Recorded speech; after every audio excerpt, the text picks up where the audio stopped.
What if the death, burial, and resurrection of Jesus might tell us something about Yahweh that I can almost guarantee 99% of people watching have never really thought about?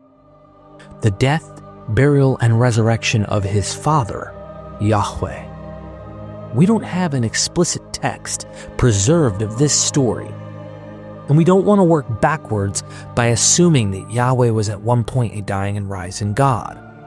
But I want to plant this seed before we make the case that Yahweh, like Baal and Tammuz before him, was likely a dying and rising God until biblical scribes pen this view out, though some fossils remain.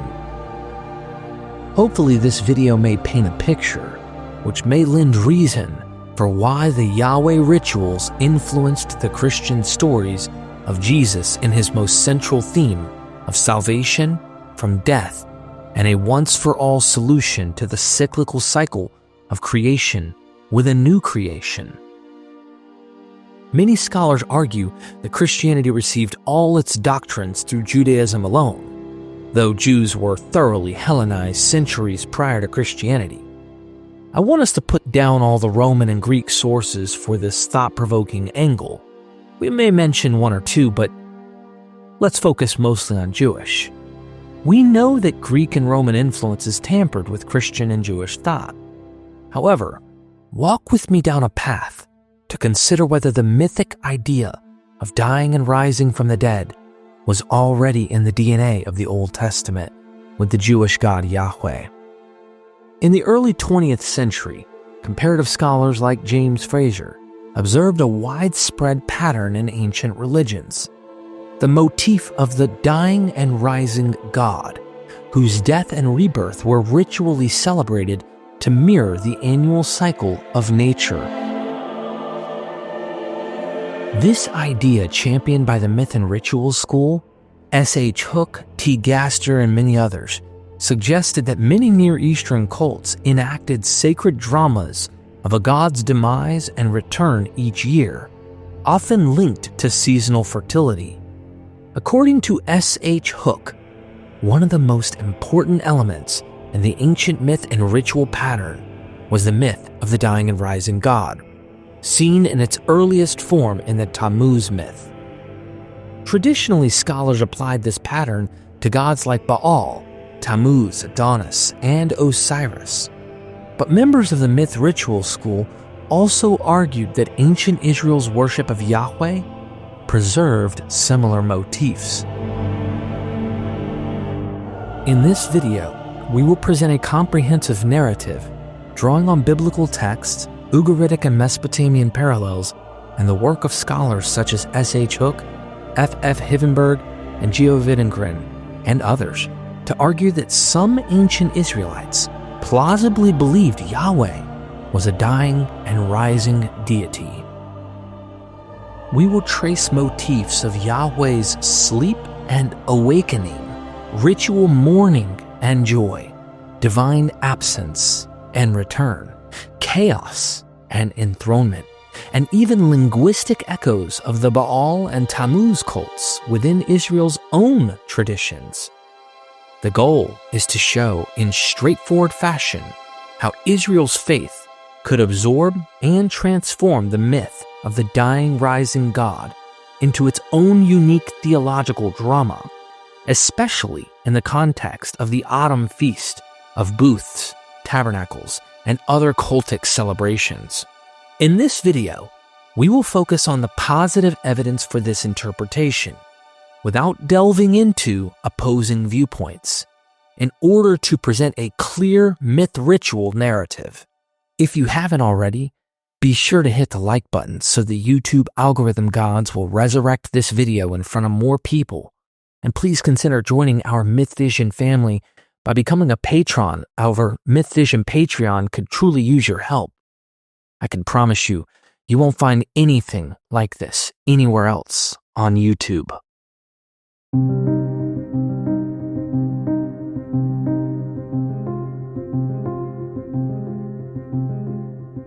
Before turning to Israel, It is important to understand the surrounding ancient Near Eastern myths of dying and rising deities that formed the comparative backdrop.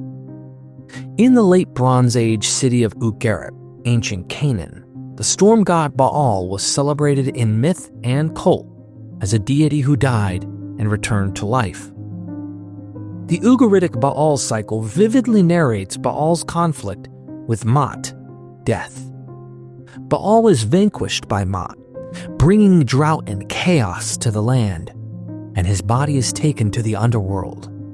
The goddess Anat, Baal's sister or consort, searches for Baal, finds his corpse, and weeps over him, performing elaborate funeral rites.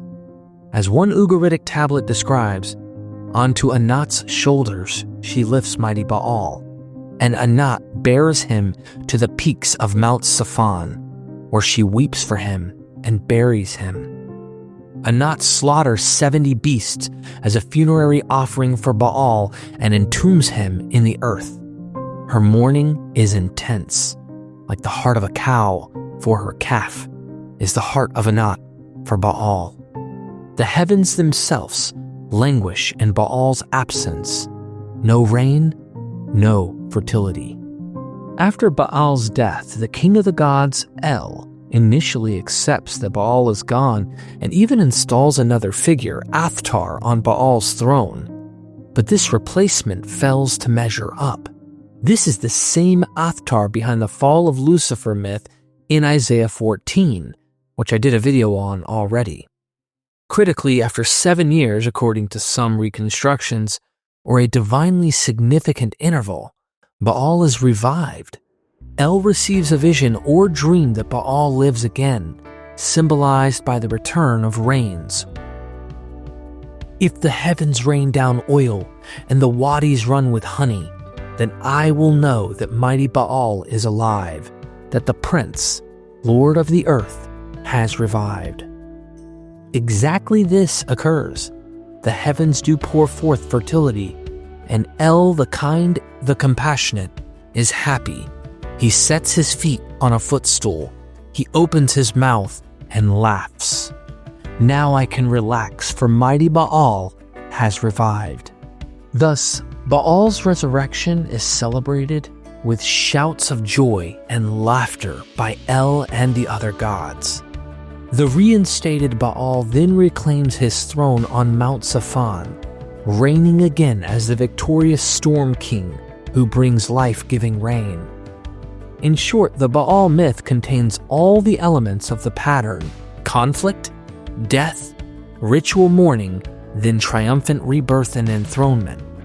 The myth of Baal's struggle against Mot, death, clearly reflects the ancient Near Eastern perception of the agricultural cycle. Baal's descent into the underworld represents the dry, lifeless season, while his triumphant return symbolizes the rebirth of vegetation and fertility in spring.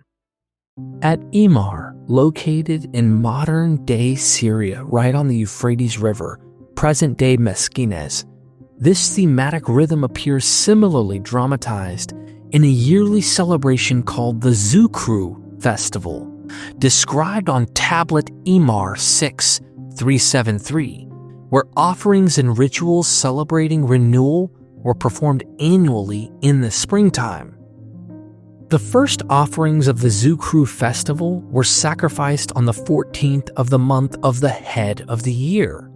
That's Passover Eve, the 14th of Nisan, when Jews celebrated the Passover lamb by slaughtering it and then prepared for the evening meal, which initiates the 7-day festival of unleavened bread beginning on the 15th of Nisan.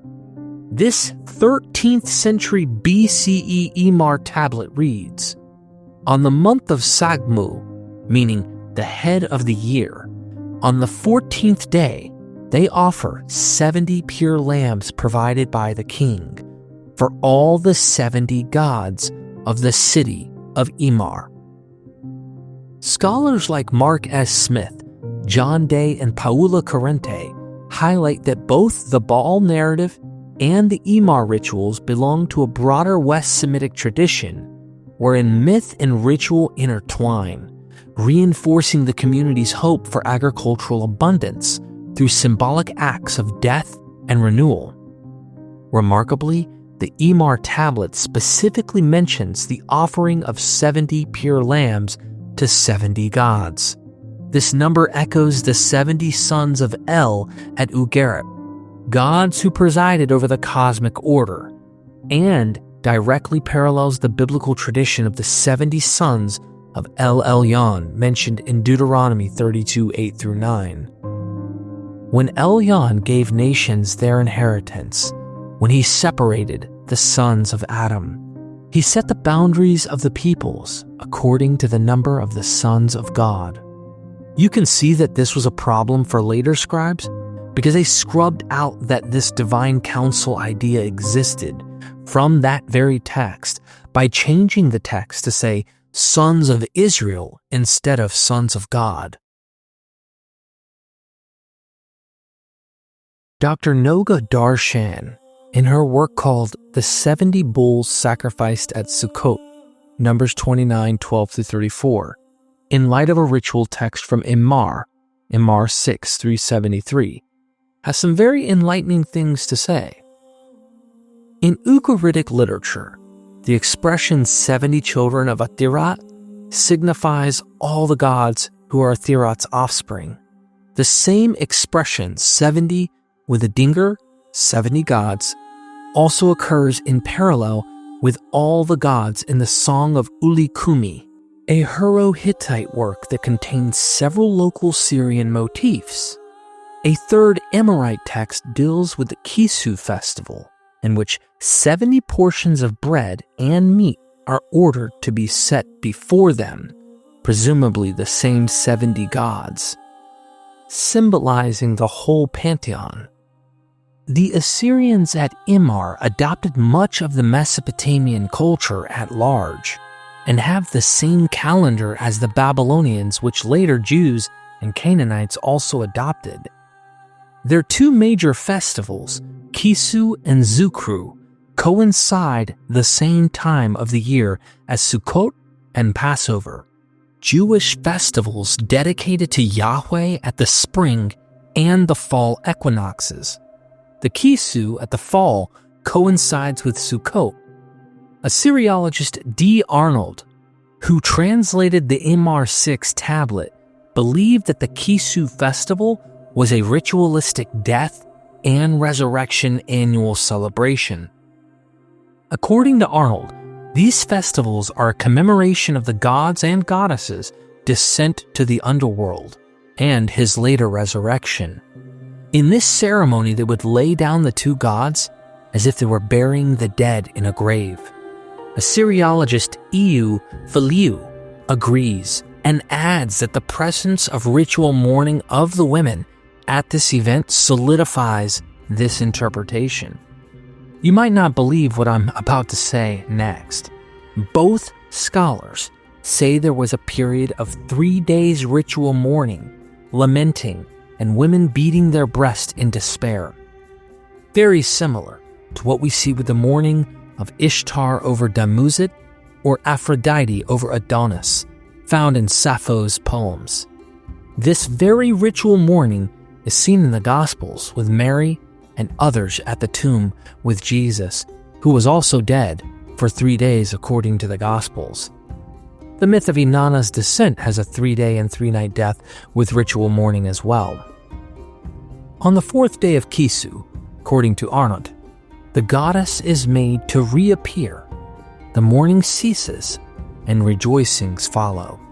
In later Roman times, at the Hilaria festival celebrating the very same death, burial, and resurrection of the god Attis, a 3 days period of ritual mourning with lamenting and beating of the breast, followed by a day of rejoicing and resurrection took place.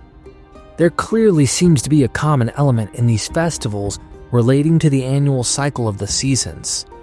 D. Arnold supports his idea that some gods were believed to die by pointing to ancient names that include the word Yamot. He explains that this word likely comes from a West Semitic root, mot, which means to die, which is etymologically rooted with the same word we find in the Baal Cycle with the god of death, Mot. So the presence of this word in names suggests people believed in gods who could die. For obvious reasons, the expression 70 gods is not found explicitly in the biblical literature. This concept was later developed, however, into the view of 70 guardian angels, each one protecting a nation. Thus, for example, the animal allegory in 1 Enoch states, "He then summoned 70 shepherds, and surrendered those sheep to them so that they might pasture them." This development corresponds to the Israelite practice of transforming the gods, each worshipped by a specific nation, into angels. The number 70 was also applied to other groups in Syrian literature of West Semitic origin in order to express their totality. In descriptions of political coups, for example, 70 of the usurper's opponents are said to have been killed in order to indicate that they were all eliminated. The Aramaean inscription from Zingerli of Bur-Rakib concerning of his father, Panamuah, notes that Bursar from Samal's 70 brothers were killed by a usurper. The Tel Dan inscription, line 6, notes that King Hazael slew 70 kings. In the biblical texts, Abimelech slaughtered Gideon's 70 sons, and Jehu-Ahab's 70 sons. In all these instances, the number 70 is symbolic of complete destruction, not one person escaping. A similar role has to the number 70 in the priestly description of Jacob's 70 sons, meaning all the Israelites that went down to Egypt, leaving no one behind in Canaan. The biblical composer of J.P., Table of Nations in Genesis 10, similarly states that 70 nations descended from Noah's 3 sons, thereby indicating that the total population of the world came from Noah's seed. Later Jewish sources explicitly note that the total number of nations in the world and their languages were 70. The widespread incidence of the symbolic number of 70 in general, and the expression 70 gods in particular in Syrian literature of West Semitic origin, appears to suggest that the Emarite custom of sacrificing 70 offerings to the 70 gods was a traditional practice in the Grand Zukru festival. In light of the Emarite custom, I would like to propose that the law in Numbers 29 prescribing the offering of 70 bulls during Sukkot, which has no parallel in any other Israelite festival, reflects the old Syrian custom of offering 70 sacrifices to the 70 gods, meaning the whole pantheon, at the grand festival celebrated in the month of the New Year. Over time, the polytheistic traces of this ancient custom disappeared from the priestly law, and the autumnal New Year festival in the Pentateuchal calendar also lost its significance. The 70 sacrifices, however, have been preserved in the text, a sole remnant of the ancient local tradition of sacrificing 70 offerings to the 70 gods at the New Year's festival. Again, the Dead Sea Scrolls Deuteronomy 32 preserves the 70 sons of God with a plural Elohim grammatically, and the LXX has angels of God, and the Masoretic has sons of Israel. This just goes to show the continued tradition in the Dead Sea Scroll of 70 gods or divine ones in the council, echoing the earlier Hittite and earlier Ugaritic tradition of Canaan. It's worth noting that the 70 disciples sent by Jesus in Luke 10 is notably interpreted by many scholars, like Mark S. Smith, John Day, and even Michael Heiser, as symbolically paralleling the ancient tradition of the 70 nations under the sons of El Elyon in Deuteronomy 32:8, reflecting Jesus' universal mission. After this, the Lord appointed 70 others and sent them on ahead of him in pairs to every town and place where he himself intended to go. Likewise, in Mesopotamia, the figure of Tammuz, Sumerian Dumuzi, later identified with the Greek Adonis, was a god of fertility and vegetation whose annual cycle of death and return was ritually commemorated. Every summer, at the height of the dry season, Tammuz was believed to die or depart to the underworld, resulting in the withering of plant life. His consort Inanna Ishtar searches for him, and during his absence, devotees enact rites of lamentation. The Hebrew prophet Ezekiel famously witnessed women at the Jerusalem temple weeping for Tammuz during the summer months, clear evidence that the cult of the dying god Tammuz had infiltrated Israelite practice for some devotees. After a period of mourning and later traditions, a 40-day period of grief corresponding to the Christian Lent, Tammuz would be revived, and the rains of autumn would mark his return to life. Ancient texts describe how ritual welling turned to joyous celebration when the god's revival was secured. For example, the Mesopotamian liturgies for Dumuzi Adonis included dirges at his disappearance and rejoicing at signs of his reappearance in the spring. The cyclical festival for Tammuz Adonis was so widespread that Hvidberg called the Tammuz cult the cornerstone of the culture of tragedy, artificially inducing communal grief followed by relief. These examples establish a cultural expectation in the ancient Near East.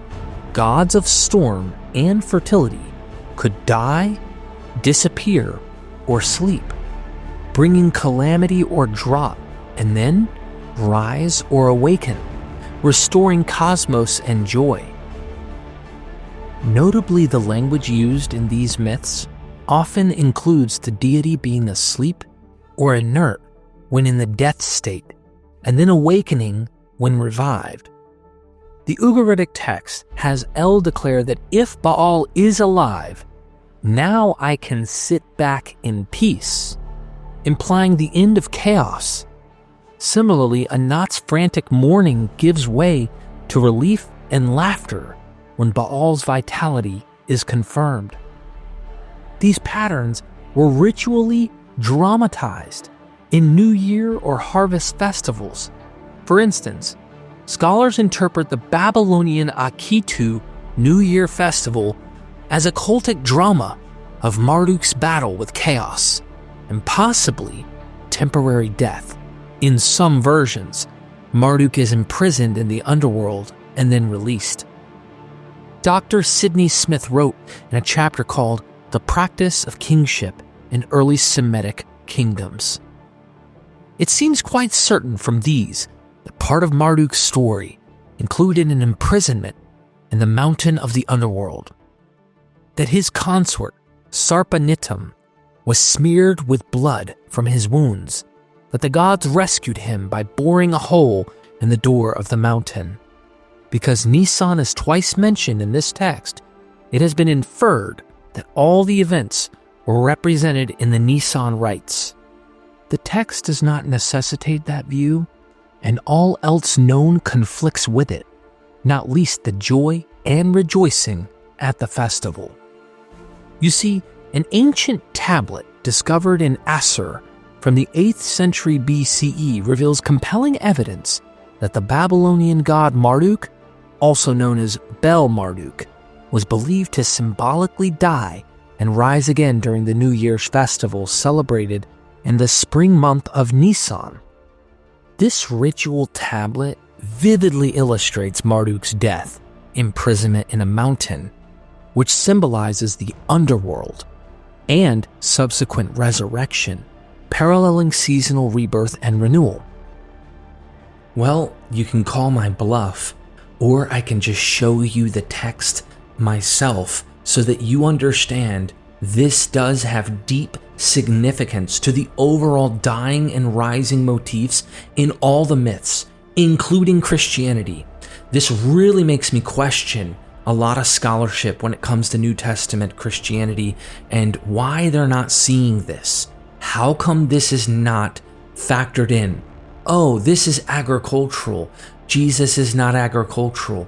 I'm sorry, the more that I'm reading these myths, the more I'm seeing a lot of this have connection to Christianity, the dying and rising of people like Dionysus, other figures in history. So I think it's a significant thing that you put your eyes on these texts and understand what they are saying for your own selves. I don't want to do the thinking for you. Mind you, when you see ... on these texts, that's because it's broken off or they weren't able to determine what the text actually said. That is Bel, who's confined in the mountain. He brings him forth. A messenger of his lords hastens, saying, who brings him forth? He who goes and brings him forth. He who rides, that is he who to the mountain goes. To which he goes, that is the house on the edge of the mountain, wherein they question him. Nebo, who from Barsippa comes, that is he who comes to seek after the welfare of his father Marduk, who is held captive. Thee, who is in the streets, hasten, they seek for Bel, saying, where is he held captive? Thee, who stretches out her hands, she prays to Sin and Shamash, saying, give life to Bel. The gate of thee, to which she goes, that is the gate of the grave. She goes there seeking him. Thee, twins who at the gate of Ezekiel stand, these are his watchmen, they are appointed to guard him. Thee, who make lament, that means when the gods bound him, he perished from among the living. Into the house of bondage, from the sun and light they caused him to descend. Thee, which touch him beneath, and with which they clothe him, these are the wounds with which they wound him, with his blood they are dyed. The goddess who tarries with him has descended to seek for his welfare. The son of Asur, who goes not with him, saying, not am I a sinner, and not shall I be wounded. For thee of Asur have revealed my judgment before him, and have declared my judgment. The one who goes not with him, this son of Asur, he is a watchman. He is appointed over him. He guards the prison over him. This head which is bound to the door of Beltis of Babylon, that is the head of the malefactor whom they smite and slay with him. His head they bind to the neck of Beltis of Babylon. Nebo, who returns to Barsippa, and who in the gate was placed, after Bel went to the mountain, lower world, underworld, death. That means the city fell into tumult because of him, and fighting within it they made. Chaos ensued when he left.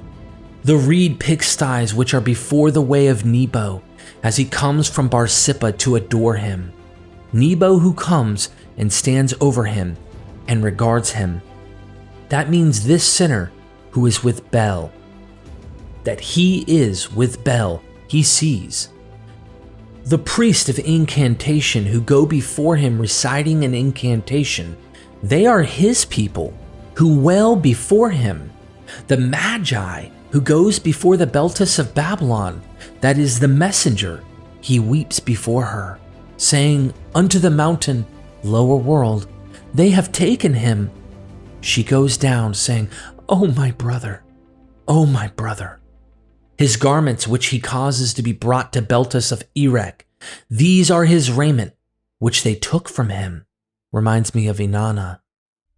Be it silver, be it gold, be it his jewels which he causes to be brought forth from within Esagila unto the temples, that means his temple which.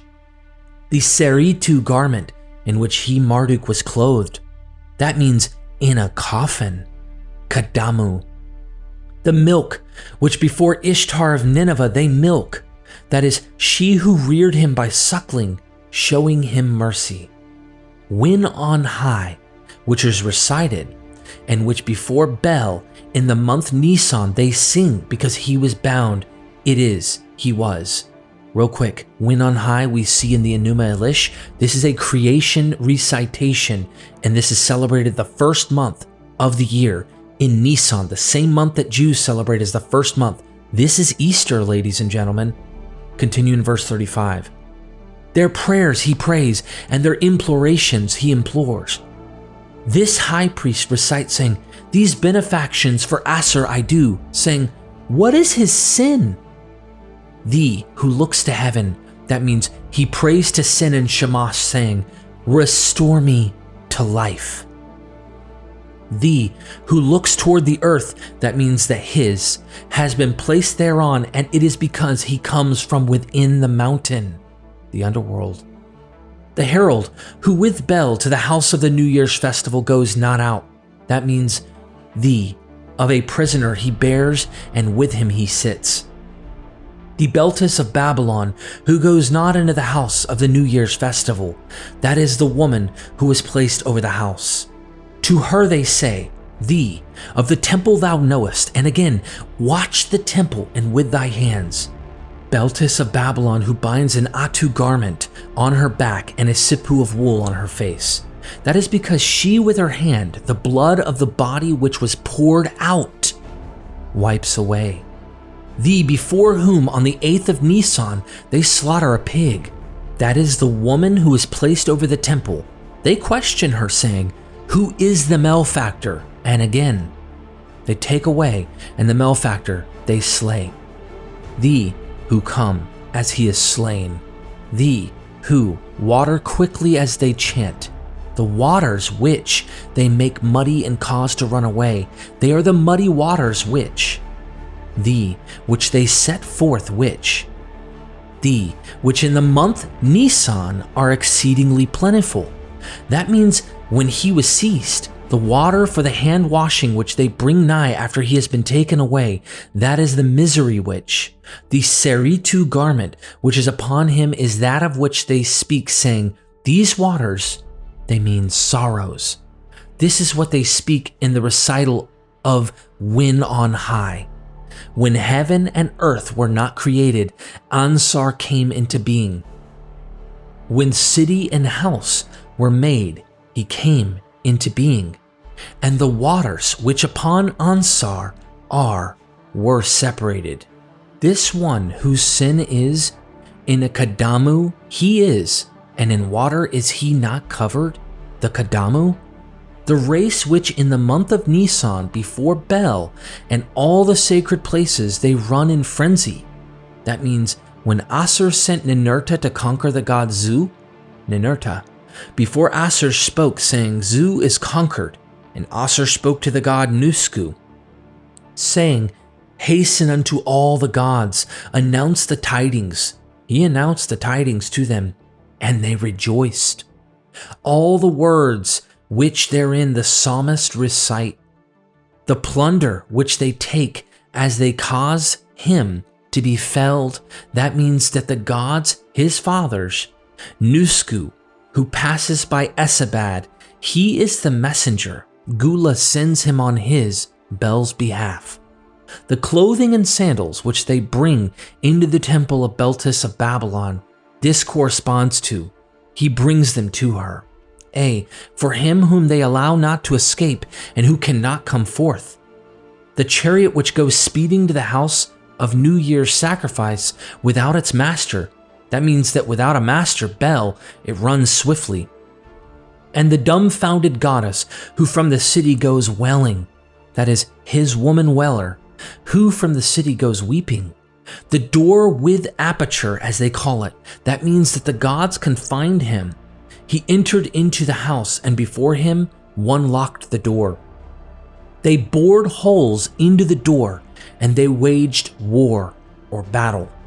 Whosoever erases this tablet or puts it in water, and whosoever reads it, for whom it is not lawful to read it, whom one must not permit to hear it, him may Asur, Sin, Shamash, Raman, and Ishtar, Bel, Nebo, Nergal, Ishtar of Nineveh, Ishtar of Arbela, Ishtar of Bit-Kamuri, the gods of heaven and earth, and the gods of Assyria, all of them, curse him with a curse without deliverance, and with trouble, and as long as he lives, may they have no mercy upon him.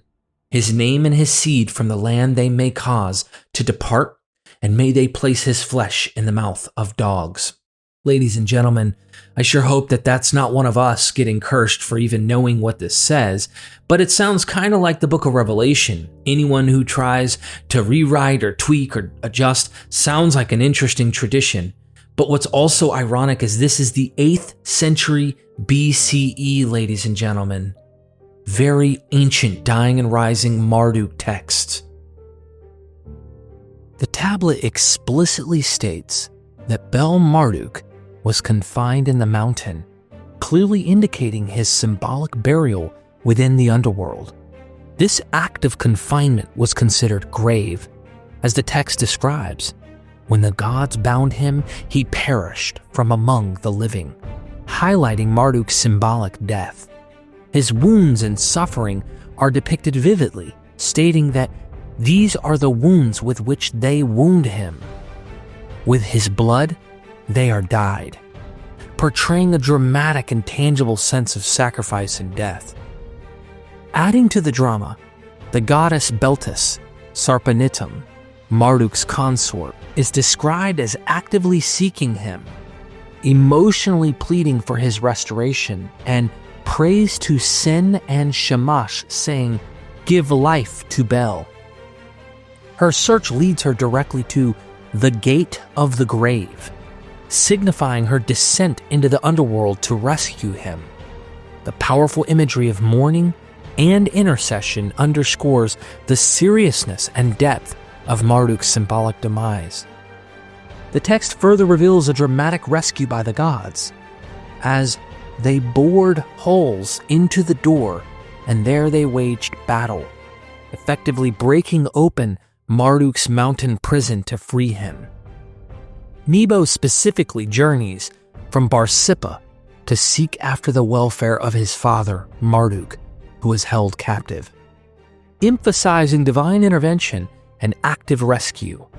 The narrative portrays a vivid scene of liberation, as it repeatedly describes gods and messengers asking, "Who brings him forth?" and eventually stating, "He brings him forth." It doesn't matter what people say. We have an ancient tablet, literally carved in stone 700 years before Christianity, describing a god or god-man named Bel who experienced events shockingly similar to the Jesus narrative. These elements include arrest during the month of Nisan, Passover, trial and judgment, the judges washing their hands of the verdict, scourging or wounding, execution alongside another criminal, rioting by followers after his death, removal of his garments and valuables, burial in a tomb or grave guarded by two figures, a mourning female visitor at his tomb, descent into the underworld or lower realm, resurrection and return from the dead, hymns and rituals performed by followers commemorating his death and resurrection. These striking parallels, written clearly on ancient stone tablets, demonstrate that the creators of the Jesus myth could have easily borrowed or adapted elements from this pre-existing Bel myth or a myth common to it. Given these undeniable similarities, it strongly suggests that key parts of the Jesus story are not original historical events, but modified of some older myth, widespread mythic traditions of the sort. Simply put, when newer myths repeat elements from older ones, it's clear they are not original and therefore not historically true. It's worth noting that Dr. Robin Jensen, pertaining to a different god, Melkart, in her article, Melkart and Heracles, a study of ancient gods and their influences, she says the Phoenicians were no different than many other cultures in history. They needed a god whom they could proudly idolize. Melkart fulfilled this need in several roles. He was known as a mighty hunter and played the central role in the Phoenician Spring Festival, during which he died and was resurrected. He was also worshipped for his power over the sea. Here we are with the spring celebrations, and we see another warrior deity like Bel-Marduk and Baal, who seem to experience a death and and resurrection. It's worth noting that scholars have noticed that the Jewish Passover festival happens around the spring equinox. This is not a coincidence, being tied to themes of renewal, creation, and rebirth. In short, the myth of the dying and rising God was well established around Israel, and ancient worshippers enacted weeping rites and jubilation to synchronize themselves with their God's seasonal death and resurrection.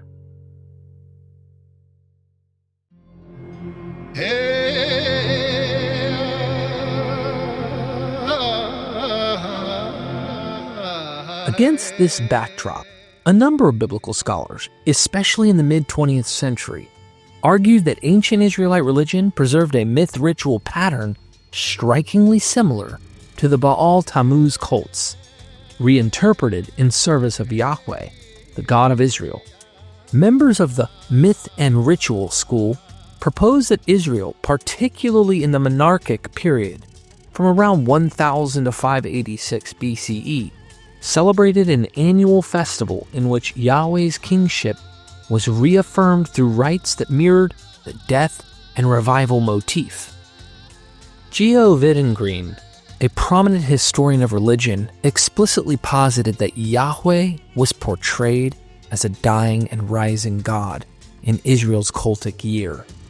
In an excursus on Israel's New Year festival, Wittengren pointed to several psalms, especially Psalm 74, 78, and 79, as evidence of a liturgical drama in which Yahweh is, for a time, absent or defeated, and then dramatically re-enthroned. Similarly, Fleming Hivenberg's study, Weeping and Laughter in the Old Testament, 1962, argued that Israelite religion shows Canaanite syncretistic influence and contains traces of cultic weeping, followed by rejoicing, matching the pattern of the fertility god's death and resurrection, such as the god Adonis mirrored in Adonai. S.H. Hook summarized the basic pattern as it appears across cultures: a conflict between the god and forces of chaos, the death or disappearance of the god, a period of ritual lamentation, the god's triumph and return to life, and finally, his reign in splendor, often accompanied by a sacred marriage and temple building. Hook believed Israel's worship took over ancient myths, but divested them of their magical potency, adapting them to exalt Yahweh's unique covenantal kingship. Nevertheless, the cult myth was still discernible beneath the surface of biblical texts. One locus of this was the Feast of Tabernacles, Booths, in the 7th month, early autumn. Many scholars, notably Sigmund Mowinckel and Hook, conjectured that Tabernacles was ancient Israel's New Year's festival, analogous to Babylonian Akitu, the occasion for a ritual drama of Yahweh's kingship. The theory, sometimes called the Enthronement Festival of Yahweh, posits that at Tabernacles, the Israelites reenacted Yahweh's victory over chaos and enthronement as cosmic king. S.H. Hook went further, suggesting the festival may have included a dying and rising god in seasonal ritual, with the only possible candidate for such a role in Israel being Yahweh himself. In other words, Yahweh absorbed functions that in Canaanite religion belonged to Baal or Tammuz. The biblical Psalms provide tantalizing clues. A number of Psalms associated with sacred kingship and the temple depict scenes of divine combat, Yahweh defeating sea Leviathan, suffering and pleading, and then joyous triumph. Hook noted, for example, that Psalm 74 recalls how God, Yahweh, broke the heads of the sea monster and crushed Leviathan in primordial times. language closely paralleling Baal's conquest of Yam, the sea, or Marduk's defeat of Tiamat. Yet that same psalm is a lament in which Israel cries that the enemy has destroyed God's sanctuary, pleading with God to remember his people. The juxtaposition suggests a liturgical drama. Yahweh's past victory over chaos is recalled even as the community faces a ritualized defeat or crisis, the temple defiled, awaiting a new act of deliverance. Once you see it, it's hard not to see it. For example, Psalm 89 opens with joyful praise. I will sing of the Lord's great love forever. With my mouth I will make your faithfulness known through all generations, and celebrates God's promise to David. I have made a covenant with my chosen one. His line will endure forever. But then, without warning, it turns to grief. But you have rejected, you have spurned, you have broken all his walls and leveled his strongholds. Finally, the psalmist cries out in hope, How long, Lord? Will you hide yourself forever?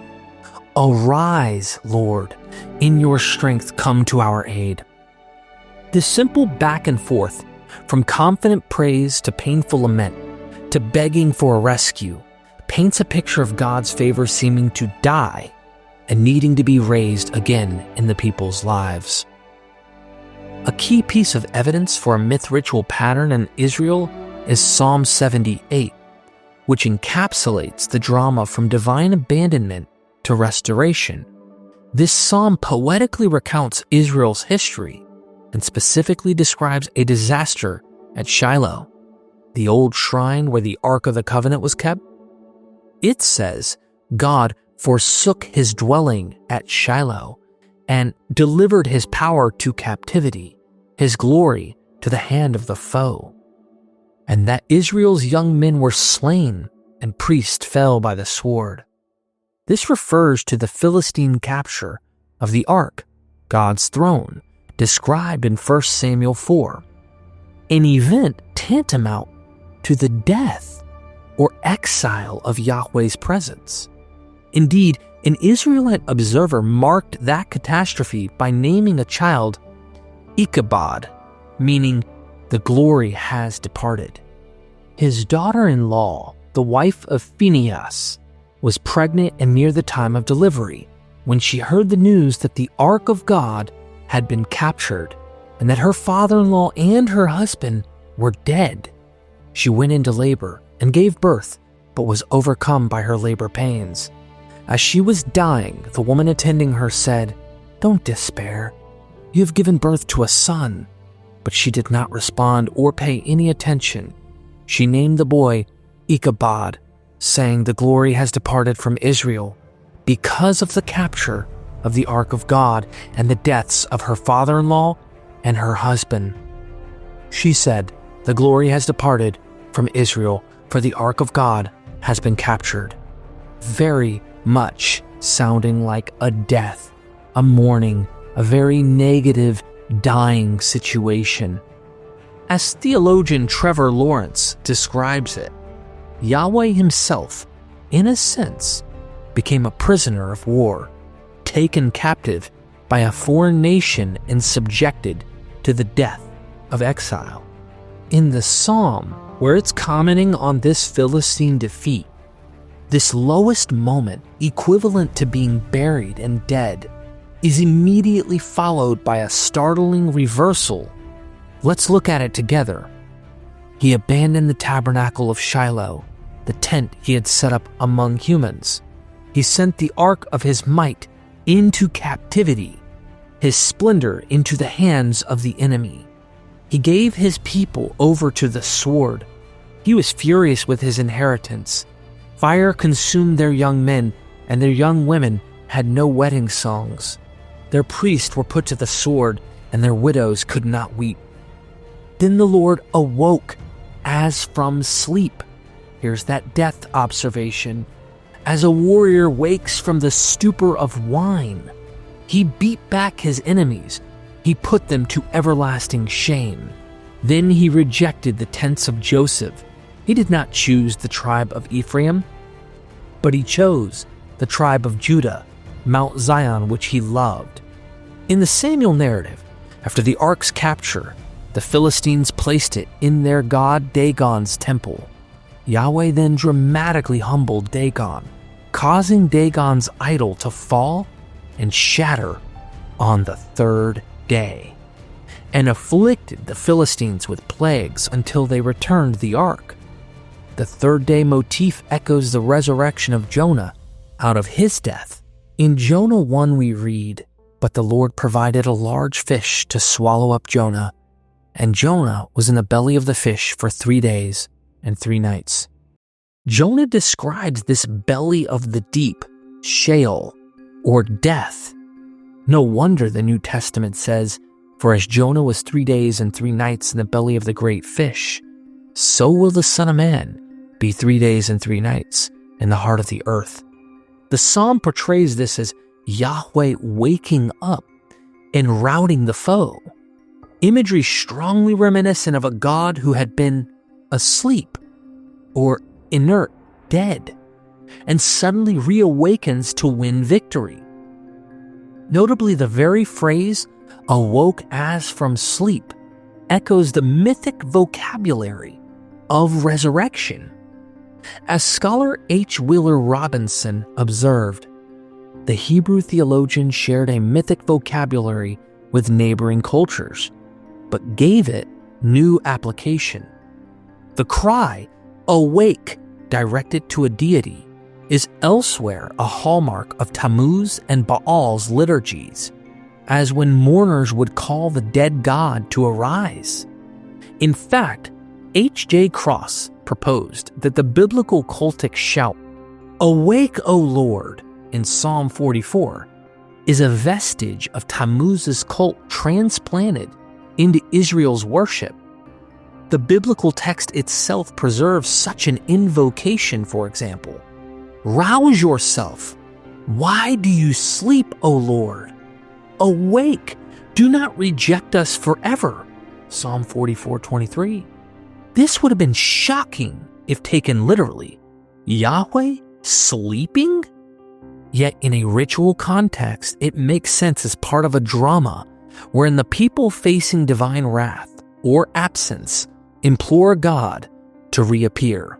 Wittengren indeed saw this as reflecting the cult of Tammuz, the dying and rising vegetation god, which he claimed was widely practiced in the royal ritual of the ancient Near East, adapted in Israel's liturgy. In Psalm 78, Yahweh's awakening leads to a decisive turnaround.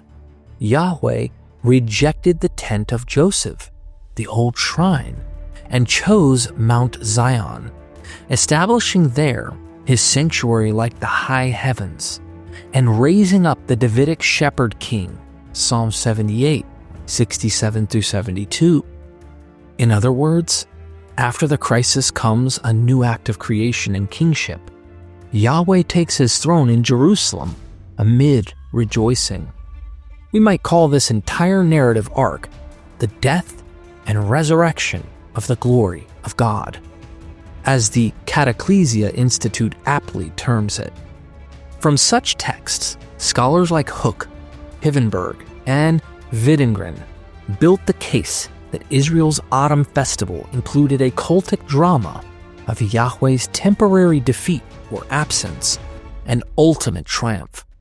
Many people don't realize it, but Israel's most joyful festival, Sukkot, the Feast of Tabernacles, actually follows a powerful emotional pattern found in ancient religions that worshipped dying and rising gods like Baal and Tammuz. Here's how it works in simple terms. First comes the Day of Atonement, Yom Kippur. On the 10th day of the Hebrew month of Tishri, it's a day of sorrow and fasting. The people mourn, literally wearing sackcloth. They confess their sins and feel separated from God like a ritual death. It's almost like Yahweh has gone away or turned his face from them. On the 10th day of this 7th month, you shall have a holy convocation and afflict yourselves. You shall not do any work, for it is on this day that atonement shall be made, for you before the Lord your God. Leviticus 23:27-28. Then just 5 days later comes Sukkot, a week-long festival of celebration, the 15th through the 22nd of Tishri. The Bible commands rejoicing, singing, dancing, and thanking Yahweh for his blessings. God is said to dwell with his people again. You shall keep the feast of booths 7 days, and you shall rejoice in your feast, you and your son and your daughter, that your joy may be complete. Deuteronomy 16:13-15. This dramatic shift from mourning to joy isn't random. Scholar Hivenberg called it the rhythm of weeping and laughter, and this exact rhythm was at the heart of older traditions in the region. For example, in Canaanite religion, people mourned when Baal, the god of rain and fertility, died during the dry season summer. Then they celebrated when he came back and brought the rains in autumn, right around the time of Sukkot. In Mesopotamia, people wept for Tammuz, Damuzid, also known as Adonis, in the heat of summer, when crops failed. Then came the joy of his return in autumn, when new planting could begin. People would also weep for the lover of Tammuz named Inanna, also known as Ishtar, in the summertime, and celebrate her resurrection in autumn. We even have a myth of her descent into the underworld, being dead for 3 days and 3 nights, and after that, she is raised to life again, a pure bona fide resurrection. And so her lover is replacing her in the underworld in this ancient myth. Even the church father Origen makes mention of this Tammuz Adonis Damuzid myth. They say that each year, certain initiation rites are performed. First, that they weep for him because he has died.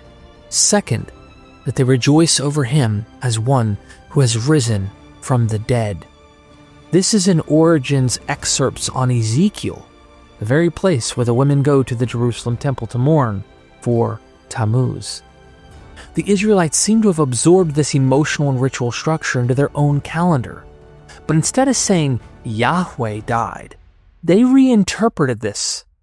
Over time, Yahweh became the one true eternal God, and ideas of death and return were theologically removed, likely to the late Persian and early Hellenistic philosophical ideas in the world. The fact that Israelites show so much overlap with these other dying and rising gods, it should be apparent that at one time a myth of Yahweh dying and rising was likely out there, especially with all the competition with Baal in the scriptures. Isn't it a bit odd that Ezekiel 8:14 says women were at the Jerusalem temple weeping for Tammuz? Why would they go to the Jerusalem temple to weep for this dying and rising agricultural deity if Yahweh wasn't closely affiliated with Tammuz in the common Israelite worship? Very odd place for you to go to weep for this other god. Is it a coincidence that the Jews kept the name of Tammuz as one of their months on the calendar? So much sticks out. Even though a clear myth of Yahweh dying and rising isn't found, the structure, the bones, remained. The sorrow of Yom Kippur still feels like mourning a loss. The joy of Sukkot feels like a return from exile or even resurrection. Even the language in the Bible echoes this. I will turn their mourning into joy. Jeremiah 31:13. Weeping may last for the night, but joy comes in the morning. Psalm 30, verse 5. Or take Judges 21, the whole chapter. The Israelites weep before Yahweh when a tribe is nearly wiped out. That's the tribe of Benjamin. But later, they restore that tribe with joy. It's like the symbolic death and resurrection of an entire tribe. All of this suggests that Israel's worship of Yahweh didn't develop in a vacuum. Their rituals, especially around Sukkot, follow the same pattern of mourning and rejoicing that was already common in the religious world around them. Yahweh, like Baal or Tammuz, was mourned and then celebrated, only now in a uniquely Israelite way.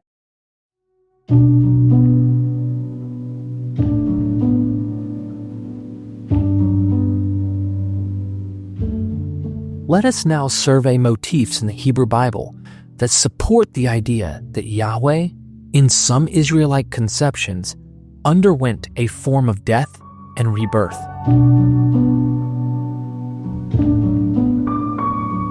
The notion of Yahweh's sleep is attested in the Psalms, an inheritance from the common ancient idea that a god could become quiet, inactive, dormant, resting, or absent. Psalm 121 directly corrects this, insisting Yahweh will neither slumber nor sleep as Israel's guardian, a polemic denying the frailty that neighboring deities exhibit. Yet the very need for this statement suggests Israel was aware of the concept of divine slumber. Indeed, other psalms address Yahweh as if he could fall asleep. We have already noted Psalm 44. Awake! Why do you sleep, O Lord? Rise up, do not reject us forever. And Psalm 78. Then the Lord awoke as from sleep. In these texts, Yahweh's sleep is a metaphor for his inaction or withdrawal in the face of Israel's distress. But from a mythic perspective, it aligns with the motif of a dying god's inactive lifelessness. When Baal died, El exclaims, "Mighty Baal is dead. Perished is the prince of earth, and the land lies still." In Ugaritic, Baal's absence is sometimes euphemistically described as Baal is in the sleep of death. Likewise, in Mesopotamian poetry, the god Marduk at one point rests in the netherworld and the land suffers. This means a plea for Yahweh to wake up can be seen as Israel's ancient liturgical cry for the reviving deity. As Bato observes, the Hebrew poets shared a mythic vocabulary with neighboring cultures. They could use the imagery of divine sleep and awakening to depict in cultic song the dramatic return of God's favor. The shout, "Awake, O Lord," as Cross noted, likely echoes the cries from the Tammuz cult, where worshippers called on the god to arise from the underworld. That this language was comfortably used in Israel's Psalms for Yahweh suggests that some Israelites were accustomed to thinking of their God in the dramatic terms of one who could disappear and reappear, or die and rise, expressed as sleep. It's worth noting, for example, that when King David died, he is spoken of as fallen asleep or laid to rest, such as 1 Kings 2:10. Then David rested with his ancestors and was buried in the city of David. The English translations say rested or slept as a euphemism to mean David is dead. The Greek word ekimethi in the LXX text, that's the Septuagint, is a form of the verb kimao. This is the same euphemism used by the Apostle Paul to refer to people dying in the New Testament. 1 Corinthians 15:20 says, "But Christ has indeed been raised from the dead, the firstfruits of those who have fallen asleep." These biblical authors weren't borrowing this terminology from heathen neighbors. This wasn't just some figure of speech uniquely used in a metaphoric manner by Israelites. This is evidence that these authors were steeped in the same belief system, using the same terminology for their God that the Ugaritic texts speak of the god Baal or Tammuz or Inanna and all of these other deities. Consider this: the divine Son of God fell asleep, and his people will rise from their slumber because he rose from his slumber or death. This mythic perception fits quite well with the death of Israel and her predicted or expected resurrection all throughout the scriptures. Another way to look at it, if we grant that God euphemistically died or was understood to die and return throughout these texts, God the husband and his bride would often experience death symbolically through Ezekiel's dry bone imagery. The groundwork for Jesus dying and rising again, as well as his bride, well, it could explain Paul's cryptic reference in 1 Corinthians 15 verse 3. For I handed on to you as of first importance what I in turn had received, that Christ died for our sins in accordance with the Scriptures, and that he was buried, and that he was raised on the third day in accordance with the Scriptures. Where does he say this in the Scriptures of the Old Testament? Is Paul finding this in Scripture using Midrash? Psalm 78 again gives the resolution. Once Yahweh awakes, he shouts like a mighty man and routs the foes, implying a burst of divine energy returning to the world. This is akin to a resurrection moment, after which normal order and covenant blessing is restored. Not coincidentally, the awakening is followed by God establishing his sanctuary on Zion and the Davidic rule, a new order of life after the chaos of defeat. We might analogize this to dawn after a dark night. In fact, elsewhere, Yahweh's coming is likened to the sun rising, Malachi 4:2. Thus, Yahweh's sleep and waking can be read as a historicized Yahwistic version of the more mythological death and rebirth of the deity. The difference is that in Israel's telling, Yahweh's sleeping is often tied to Israel's sin or God's disciplinary judgment, and his awakening is an act of covenant mercy, a theological moralization of the nature cycle.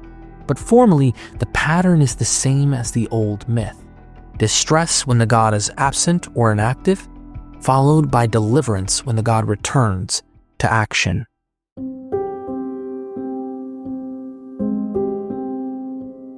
One of the most intriguing traces of the dying rising motif in Israel is the pairing of ritual weeping and ritual rejoicing. Canaanite religion involves ceremonial weeping for the dead god, such as the mourning of Baal by Anat or communal laments for Tammuz, and ceremonial laughter for exultation at the god's return. Do we find similar rituals in Israel's worship? Direct evidence of cultic weeping for Yahweh is scant. Israel's official religion strongly opposed making Yahweh's image or treating him as dead. However, the mood of communal rituals sometimes aligns with this pattern. Joel 1-2, for example, calls for weeping, fasting, and lament in the face of a national calamity. A locust plague figured as an army, and then promises early rains and restoration, a sequence of mourning to rejoicing that is agricultural and covenantal. Much like a dying rising sequence, the land goes dry, then is renewed. More concretely, some Israelite rituals did include lamentation. The prophet Zechariah speaks of a future when the inhabitants of Jerusalem will mourn as one mourns for an only son, Zechariah 12. And intriguingly, he likens it to the mourning for Hadad Rimmon in the valley of Megiddo. Hadad Rimmon is the name of a Syrian storm fertility god, akin to Baal or Tammuz, for whom rites of mourning were conducted. In the story of Elisha, General Naaman and his king worshipped him, as it says in the temple of Rimmon, 2 Kings 5:18. Thus, Zechariah alludes to a cultic lament that his audience would recognize as the mourning ritual for a dying and rising deity. A resurrection is obviously implied, or the ritual would not be annually repeated.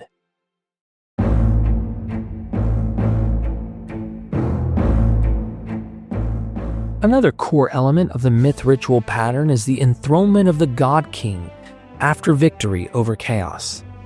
In Babylon's Akitu festival, after Marduk or his kingly representative underwent humiliation, symbolic death, and then triumphed, Marduk's statue was ceremonially reinstated on his throne amid cries of kingship. The Babylonian Akitu festival and the Jewish Passover both fall in the same month, Nisan, though the exact details of the celebrations differ. The Babylonian Akitu festival enacted a dramatic cycle of death, humiliation, and rebirth. The king, symbolic partner of Marduk, was ceremonially stripped of his regalia on the 5th day, slapped by the priest and shamed, only to have his power restored in a triumphal reinstatement that echoed Marduk's mythic victory over chaos. This mirrors much older Sumerian precedents, such as Inanna's descent, where the goddess is stripped of her symbols of power, humiliated, killed, and revived, anticipating the same ritual pattern. The Jewish Passover, in its own way, also ritualizes this pattern: the death of the Passover lamb, the redemption of the people, and the communal renewal in spring represent symbolic death and rebirth. It's striking that during this same season, Jesus is stripped, humiliated, executed, buried, and resurrected, enacting a final and cosmic fulfillment of this ancient myth ritual template. Are we truly meant to believe this pattern, found from Inanna through Marduk and the Passover, culminating in Jesus, the Passover Lamb, is mere coincidence? I think not. In Ugaritic, after Baal's return, he sits on his throne and the gods declare his kingship secure. In Israel, as argued, the Feast of Tabernacles likely featured a pageant of Yahweh's enthronement. We see hints of this in Psalm 93. The Lord reigns, he is robed in majesty, your throne is established from of old. And Psalm 95. The Lord is a great God, a great king above all gods. O come, let us worship and bow down. These could be generic praise, but Scandinavian scholars like Mowinkle believed they were tied to an annual enthronement festival of Yahweh. Crucially, Psalm 97 and 99 open with, "The Lord reigns," and describe the earth reacting, clouds, darkness, trembling, etc., as if portraying the theophany of a king taking his throne after quelling rebellion. Psalm 98 connects the Lord's kingship with making his salvation known, remembering his love to Israel, and calls all nature to sing, language of a new era of peace after trouble. Some of these psalms, called enthronement psalms, may have been recited when the Ark of Yahweh was carried in a grand procession, symbolizing Yahweh's return to rule. The Feast of Booths, coming at harvest's end, would be an apt time to celebrate Yahweh's enthronement over creation, thanking him for the year's bounty and invoking his rule for the year ahead.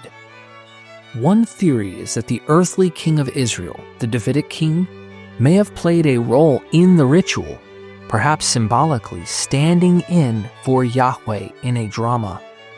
The king might enact the part of the suffering servant, humiliated, dressed in sackcloth, as some Babylonian rituals had the king stripped of regalia, and then be reinvested as Yahweh's anointed, reflecting Yahweh's own rise. Wittengren saw the king as embodying the dying and rising God by proxy. In support, it's noted that some royal psalms, like Psalm 89, lament the king's downfall as if the sun has set, then plead for restoration, effectively treating the Davidic king's fate as tied to Yahweh's shining face. The covenantal bond meant that if the king fell, it was as if Yahweh had hidden himself. When the king was restored, Yahweh's favor shone anew. This is analogous to the mythic pattern of the divine king's cycle.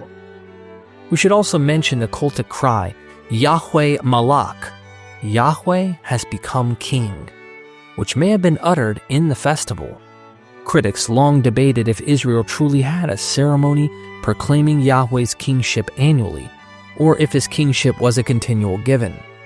But increasingly, scholars allow that there could have been a cultic reaffirmation, not that Yahweh literally ceased being king, but that the people renewed their allegiance and experienced anew his kingship each year. This is comparable to how modern liturgies enthrone God in worship through acclamations. In ancient context, it might have been dramatically enhanced by recalling a mythic narrative, like reciting how Yahweh created the world from chaos, as in Psalm 74 or Genesis 1 read at New Year, and defeated all enemies, proving his right to kingship. Some have even theorized that reading of Genesis 1 with its 7-day creation in later Judaism at the New Year harkens back to an older practice of commemorating creation.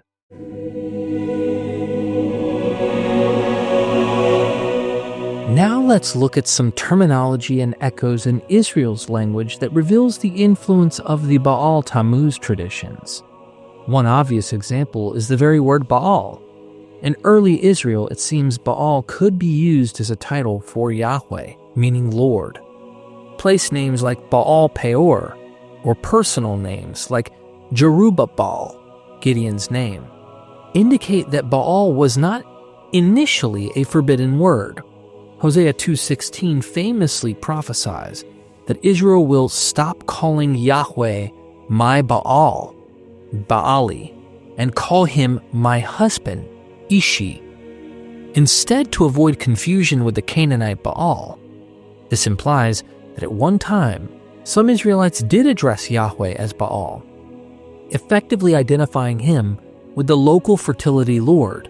According to Dr. Giovanni Garbini, Yahweh himself was already woven into West Semitic religion long before the biblical scribes began to edit their texts. In his book History and Ideology in Ancient Israel, he shows that many names outside Israelite tradition secretly bear Yahweh's name. Consider the hero Joshua of Beth Shemesh. Beth Shemesh was a Canaanite town, and yet his name Yehoshua went uncorrected in the oldest text. Or Joram, son of the king Hamath, who should have been scrubbed of any Yahweh connection, but whose name survived. Even Moses' mother, Jochebed, carries two possible forms of Yah, a detail so inconvenient it was quietly dismissed by some scholars. Garbini points out that scholars like Noth and Albright repeatedly reshaped or ignored these names to insist that Yahweh first appeared only with Israel. When we move to extra-biblical sources, the evidence grows impossible to deny. Amorite and Aramaean personal names from 18th century BCE Mari include elements like Yahweh or Yahweh. And Ugaritic myths even preserve a verse where El proclaims, "The name of my son is Yah." Despite repeated attempts to correct Yah into something else, like the sea god Yam, Garbini's student A. Finnett showed they are formally identical with the Hebrew divine name. Even the Ebla tablets yield names built on Yah, flagged as divine by the cuneiform Dinger sign. Garbini also says only a handful of scholars side with Abbé H. Cazelas in arguing that a god named Yah was worshipped at Ugaritic. Yet a deity with a very similar name clearly remained in the region long afterward. The philosopher Porphyry, via Eusebius and Preparation Evangelica, or if you will, Preparation for the Gospel 1921, tells us that a god named Yehwo was still honored in the city of Berytus nearly 1,000 years later. Eusebius literally proves this point. It was a custom of the ancients in a great crisis of danger for the rulers of a city or nation, in order to avert the common ruin, to give up the most beloved of their children for sacrifice as a ransom to the avenging daemons, and those who were thus given up were sacrificed with mystic rites. Cronus then, whom the Phoenicians call Elis or Elis, El, that's the god El, who was king of the country and subsequently after his decease was deified as the star Saturn, had by a nymph of the country named Anabret an only begotten son, whom they on this account called Yehud. The only begotten being still so called among the Phoenicians, meaning to this very day when Eusebius is writing, the Phoenicians still use this name for this god. And when very great dangers from war had beset the country, he arrayed his son in royal apparel and prepared an altar and sacrificed him. Tell me that's not in the vein of what we've been talking about all along in this video. All this tells us that long before Sinai and even Moses, a god called Yah, Yahweh, moved among Canaanite and Syrian worshippers. Only later did biblical editors embark on a theological campaign to set Yahweh apart, rebranding what had been a familiar dying rising deity into something wholly other. But when we peel back the layers of onomastics and ritual, the original likeness stands clear. Yahweh was not a stranger to the Levantine pantheon, but one more in a family of gods whose yearly disappearance and return shaped the hopes of ancient peoples. If they were calling Yahweh Baal, it is highly likely they also attributed to Yahweh Baal's characteristics and rituals.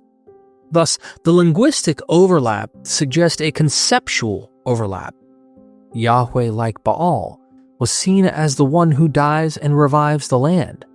Indeed, in many passages, Yahweh assumes Baal's traditional roles, like bringing the rains in their season. Jeremiah 5:24 explicitly credits Yahweh with the seasonal rains, countering any idea that Baal does. Look, to us, it may seem like these gods are two different deities because the biblical authors eventually try to make differentiation. But when we look closer, Yahweh and Baal were two names for the same deity. As Dr. Giovanni Garbini said, the mythological Baal Cycle produced a verse in which the god El said, "The name of my son is Yah." Many scholars hastened to correct the text to remove the mention of Yah. When the arbitrariness of this procedure was pointed out, they found different ways to deny the evidence. Likewise, the cult of Tammuz, Adonis, left a mark in language. The name Tammuz itself became the name of a month in the post-exilic Hebrew calendar, the fourth month. While that naming came later, it shows that Jews were well aware of the Tammuz myth. Even earlier, the compound name Hadad Rimon, Zechariah 12:11, likely combines two Syrian Baal titles, and as noted, is associated with great mourning. Adonai, the Hebrew word for Lord, used frequently for Yahweh, is essentially the Hebrew form of Adonis, Greek for Adon, Lord, the name under which Tammuz was worshipped in Syria. This is a fascinating convergence. Israelites called Yahweh Adonai, Lord, while in Canaan, Adon, or Adonis, referred to the dying rising lover of the goddess. Another echo lies in the phrases like the rider of the clouds. Ugaritic texts call Baal Rakib Ahrepa, rider of the clouds, a title for the storm god. The Hebrew Bible pointedly ascribes this title to, you guessed it, Yahweh. Extol him who rides on the clouds. Yah is his name. Psalm 64:4. This indicates a deliberate identification of Yahweh with the storm god's imagery. If Israel was comfortable giving Yahweh the cloud chariot of Baal, they may have been equally comfortable, at least in popular religion, with the idea of Yahweh's seasonal absence like Baal's descent. In fact, one can argue that when Elijah confronts the prophets of Baal on Mount Carmel, he taunts Baal by saying, maybe he is asleep and must be awakened. 1 Kings 18:27.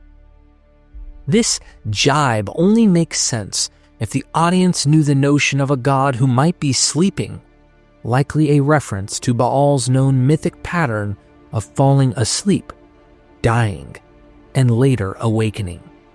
Elijah implies Baal is following his usual dying pattern, and thus is no help. Ironically, Yahweh then demonstrates his living power by sending fire immediately. The story's subtext acknowledges the widespread myth of the sleeping, dying God. Using it as a polemical contrast, Yahweh doesn't need to be awakened by frantic rites as Baal might.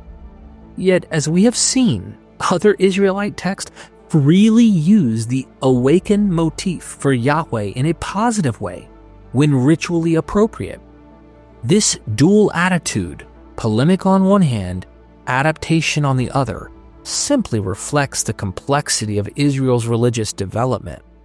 Official theology said, Yahweh never slumbers, but liturgical practice in certain festivals could still enact a symbolic awakening of Yahweh to dramatize the renewal of his favor. The language and concepts of the surrounding cults were clearly transferred into Israel's worship. We should also mention the practice of symbolic rituals in the temple that may allude to mythic ideas. Some scholars have wondered if the annual autumn festival included a moment when the high priest entered the Holy of Holies on the Day of Atonement and then emerged, a motion that could be seen as Yahweh's momentarily leaving and then returning to bless the people, since the high priest bore the name and represented God to the people, kind of like the Pope with Christianity. The Mishnah describes how on Yom Kippur, the people rejoiced when the high priest came out safely from the sanctuary. This could be viewed as a resurrection motif. The representative of the deity disappears into the sacred space, as if into death, and then comes out alive, signaling atonement accomplished. While this is a later description, its roots may lie in Second Temple times or even earlier. In summary, Israel's scriptures and rituals contain many echoes of the dying rising God theme. The language of awakening, the pattern of lament to joy, the concept of divine absence and return, the seasonal harvest connections, and even direct references to foreign cults, Tammuz, Hadad, which show the idea was familiar. The mythic narrative of Yahweh's death and rebirth was never codified in a single official story that is preserved for us today. It could have been there, but we don't have it. Israel, after all, was an iconic and anathema to calling Yahweh mortal, at least much later. Yet, as S.H. Hook noted, ancient mythological material underlies the Old Testament narratives, often in transposed form. Israel's genius was to historicize and ethicize the myths.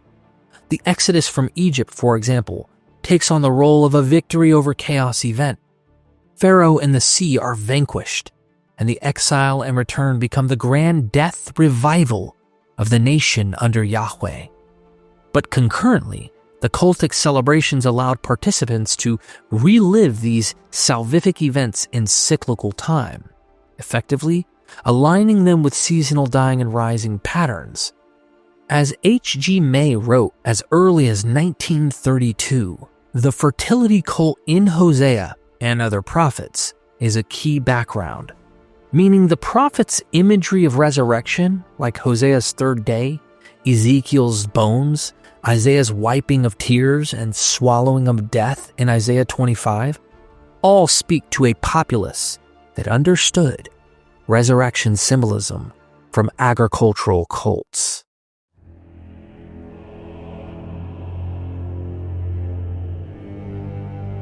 We have woven together biblical evidence and comparative data to argue that some ancient Israelites, especially those influenced by Canaanite tradition, plausibly viewed Yahweh as a deity who, like Bel or Tammuz, could undergo a form of death and resurrection.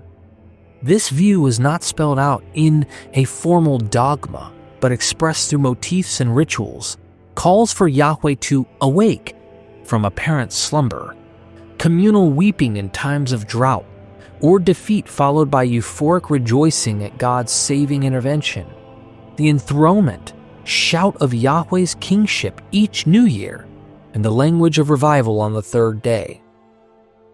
Even if later Judaism downplayed or allegorized these elements, emphasizing God's unfailing constancy, the residues in Scripture suggest that early on, Israel's imagination was not afraid to portray Yahweh in the roles of warrior, who can be temporarily struck down, and vindicated king, who rises up to save. The Feast of Booths likely served as the annual platform for this sacred story. Israel camped in booths, recalling past deliverance, perhaps enacting scenes of chaos. Some have proposed that removing the ark from the sanctuary at the feast's start was meant to symbolize the world without God, a return to chaos, which would then be rectified by a triumphant procession of the ark back to the temple, symbolizing creation, restoration. The biblical narrative of the ark's exile among the Philistines and its dramatic return, as Psalm 78 poetically retells, is essentially a myth of death and resurrection of the deity, Yahweh's power delivered to captivity, death, then Yahweh awakening and ascendant at a new holy site. The laughter of El when Baal lives again finds a counterpart in the songs of Zion when Yahweh restores his people. Then our mouth was filled with laughter, Psalm 126, 1-2, at the resurrection of fortunes. And on a theological level, Israel came to trust that no matter how severe the death, exile, devastation, winter, Yahweh would resurrect and bring new life. A conviction that later flowed into post-biblical messianic hopes and even Christianity's application of the dying rising motif to Jesus, who in Christian understanding is Yahweh incarnate, enacting the ultimate death and resurrection. Think about it. Are we supposed to think the New Testament authors aren't seeing this mythic death and resurrection motif in their scriptures? For example, Roman Emperor Claudius between AD 41 to AD 54 established the public veneration of the dying and rising god Attis and the goddess mother Cybele. John the Lydian says, on day 11, the calends of April, March 22nd, a pine tree is carried into the Palatine by the tree bearers, but the Emperor Claudius instituted these ferias, a man of such justice and judgment that.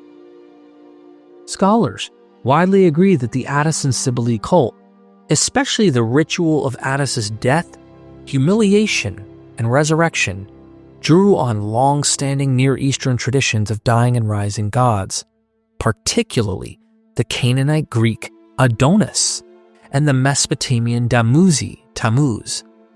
Attis's voluntary self-mutilation and death, followed by his resurrection on the Hilaria festival 3 days later, mirrors Adonis's myth, death by boar, revival as vegetation, and the symbolic seasonal descent of Damuzi in the Inanna-Damuzi cycle. Scholars like Jan Bremer argue that Attis's rituals, especially the eunuch priests, the Gali, and rites of mourning followed by rejoicing reflect earlier Mesopotamian traditions of emasculated priest-kings and fertility cults. Thus, the Greek-Roman adaptation of Cybele-Attis myth didn't arise in isolation, but continued a myth-ritual template stretching from Damuzi through Adonis to Attis, a profound cultural inheritance focused on seasonal renewal and cosmic regeneration. Attis literally dies in their celebration of his death with mourning and lamentation, having followers self-flagellate themselves, and some publicly becoming eunuchs. 3 days later, they rejoice in song and dance that Attis lives again. This was happening at the very time Christianity was being born. I don't think it's beyond reason to see what's going on here. In fact, it seems quite unreasonable to assume that the New Testament isn't working off the same mythic tropes of Jesus, the suffering king, who is stripped of his nobility and embarrassed, then killed with a 3-day resurrection motif. His followers celebrate this every year and are told to take up their cross and follow him, the same way Attis worshippers may become eunuchs in following their god. I'm certain there is much in connecting the dots with Jesus, but you can give me your connections in the comments section below. What did I not mention? In the end, we go back to where we began. Did the New Testament imitate the Jewish scriptures to model Jesus, the Son of God, King, with suffering servant martyr model similar to Marduk who faced the forces of chaos, Tiamat? We do find Jesus facing the watery storms and calming them with a word, just as Yahweh spoke and separated the waters of creation, even the waters of Exodus with Moses, or the Jordan with Joshua, Elijah, and Elisha. He was imprisoned, humiliated, killed, and came back from the dead after 3 days, just as Inanna, who is the same goddess as Ishtar, which we have the story on an Akkadian tablet from Nineveh. Remember, Nineveh was the very setting that the Jonah story is set in. He so happened to experience a katabasis. A katabasis is a descent into the underworld in mythological and literary context, a journey where a hero enters the realm of the dead and returns. Think Odysseus, Orpheus, Aeneas with Greek sources. I want you to consider that the biblical authors, or even redactors, used this motif in a more demythologized sense. Often they would historicize this descent, like the story of Joseph with his brothers throwing him in a pit, which is often understood as death, or Sheol. Then they sell him off instead of personally killing him. They tell the dad he is dead. He experienced a different kind of death. He later is thrown into a dungeon after Potiphar's wife attempted to coerce Joseph into committing a sin. He is tossed into a dungeon where he interprets a wine bearer and baker's dreams. And he put them in custody in the house of the captain of the guard, in the prison where Joseph was confined, Genesis 40 verse 3. The Pharaoh's cupbearer tells his dream and Joseph interprets. So the chief cupbearer told his dream to Joseph and said to him, "In my dream, there was a vine before me, and on the vine there were 3 branches. As soon as it budded, its blossoms came out and the clusters ripened into grapes. Pharaoh's cup was in my hand, and I took the grapes and pressed them into Pharaoh's cup and placed the cup in Pharaoh's hand."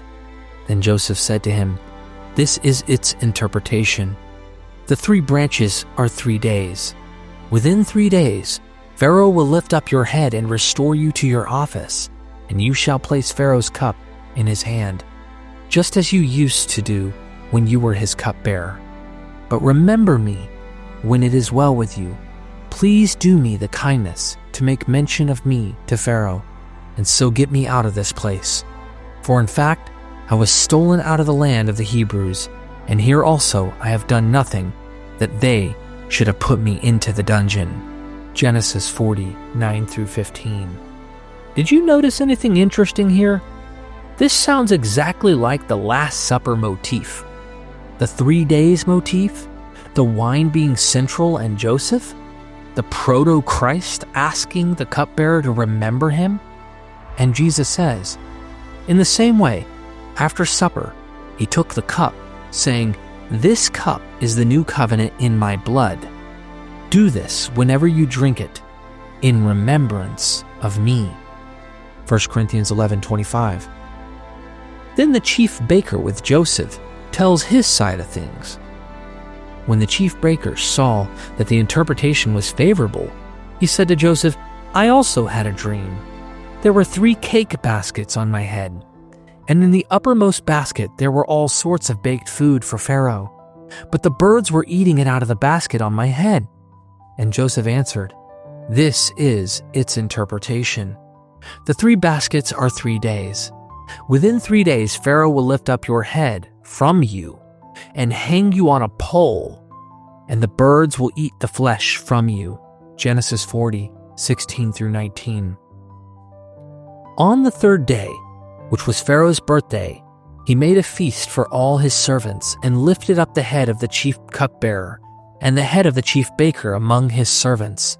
He restored the chief cupbearer to his cupbearing, and he placed the cup in Pharaoh's hand. But the chief baker he hanged, just as Joseph had interpreted to them. Yet the chief cupbearer did not remember Joseph, but forgot him.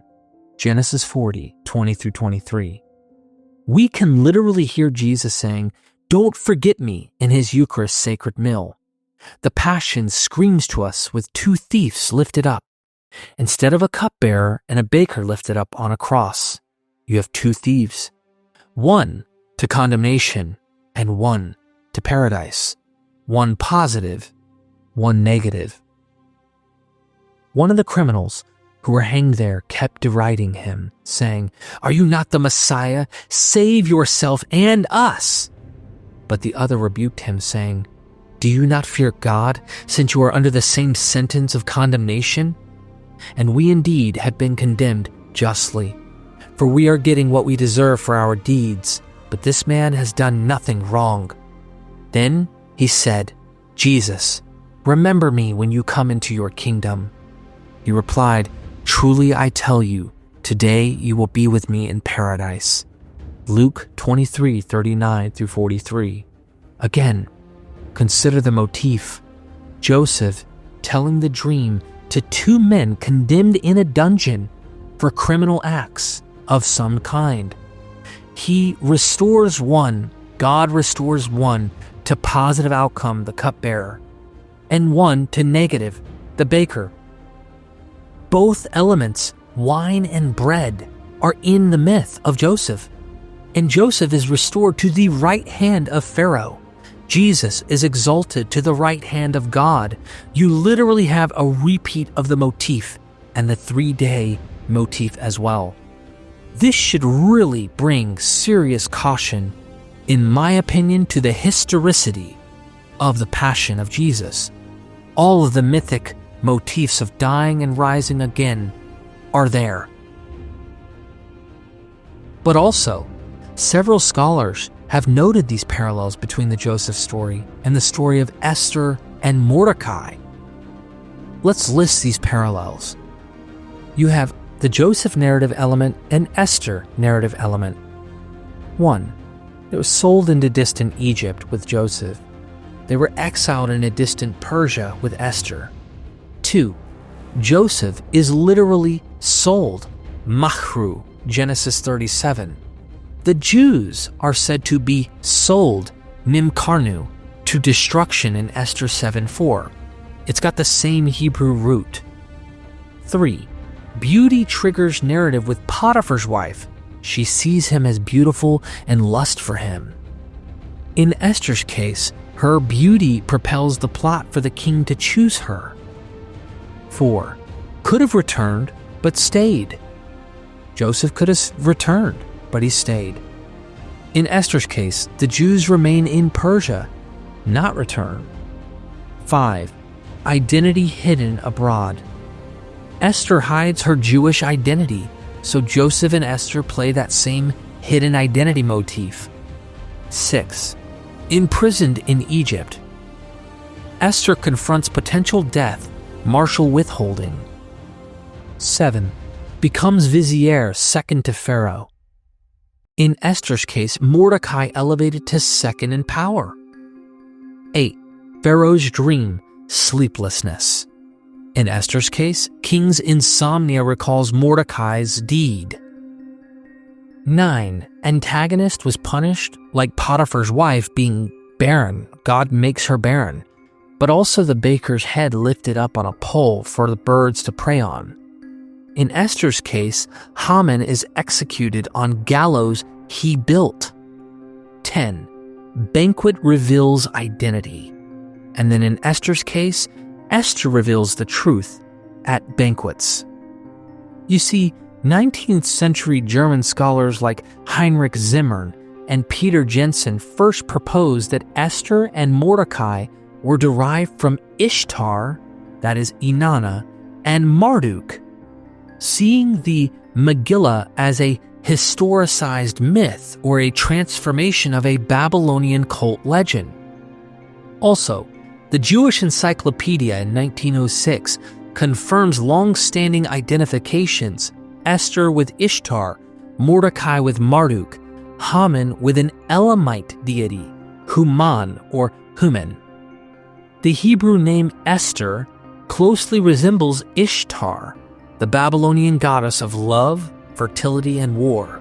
The name Mordecai is linguistically linked to Marduk, Babylon's chief deity. Even cuneiform records confirm variants like Marduka in the Persian court, talking about Marduk. Looking at Esther and Ishtar, both figures are royal women associated with love and beauty, navigating courtly politics. Ishtar was a divine queen. Esther becomes queen in Persia. Now between Mordecai and Marduk. Marduk rises to cosmic hero status, defeats chaos, and celebrates victory. Similarly, Mordecai triumphs over Haman's genocidal plot and establishes Purim, a feast commemorating the Jewish survival. The Jewish Purim and Babylonian celebrations. The name Purim derives from Puru, lots, a Babylonian ritual word. Some scholars see overlaps between Purim customs, drinking, masquerade, festive reversal, and rites associated with Ishtar's cosmic victory. We also see banqueting motifs. The Esther story centers on banquets, key places of reversal and revelation. Scholars compare this to Marduk's celebratory Barazu in the Enuma Elish. Adam Silverman, 2006, argues the story focuses more on Mordecai-Marduk parallels, with Haman reminiscent of Human, Elamite god. He contends some motifs align more with Marduk than Ishtar. We see mythic motifs of a historicized, demythologized mythology of death and resurrection, with the descent of Joseph into the pit and dungeon, or Mordecai's exile from Jerusalem to Babylon and into Persia. There is even 3-day motif resembling a historicized Inanna's Ishtar descent without the death, as a reversal of expectations with Esther. Go, gather all the Jews to be found in Susa, and hold a fast on my behalf, and neither eat nor drink for 3 days, night or day. I and my maids will also fast as you do. After that, I will go to the king, though it is against the law, and if I perish, I perish. Esther 4:16. On the 3rd day, Esther put on her royal robes and stood in the inner court of the king's palace, opposite the king's hall. Esther 5:1. I want us to take a moment to check out Neil Sinlak, also known as Gnostic Informant's observations of the Greek in this historicized myth. Be sure to subscribe to his channel. Link will be in the description. There is a book called Esther in the Hebrew Bible, in the Greek Septuagint, wide-ranging in versions and manuscript traditions, but all about a Jewish queen named Esther, pronounced Esther in Hebrew, who lived in the Persian court of Xerxes, along with Mordecai, who in Hebrew is Mardoki, and Mardochaeus in Greek. Notice the names Esther and Mardoki, which some scholars and myself have noticed sounds a lot like Marduk and Ishtar. In the longest extant version of the Book of Esther from the Septuagint, preserved in the Catholic and Orthodox Bibles, and otherwise considered apocryphal, the story seems to align very much with the descent of Ishtar. Marduk is in trouble in the court of Xerxes and is about to be slain due to Haman, one of the members of the court who plotted against Marduk. In chapter 4, Esther, like Ishtar, ritually mourns for 3 days from Marduk. And for the people of Israel, due to the situation they are under, being in a diaspora, the text reads, "And all Israel cried with all their might, for the death was before their eyes. And Queen Esther betook herself for refuge to the Lord, being taken as it were in the agony of death. And having taken off her glorious apparel, she put on garments of distress and mourning. And instead of grand perfumes, she filled her head with ashes and dung. She greatly brought down her body, and she filled every place of her gland, adorning with the torn curls of her hair." Esther 4:18.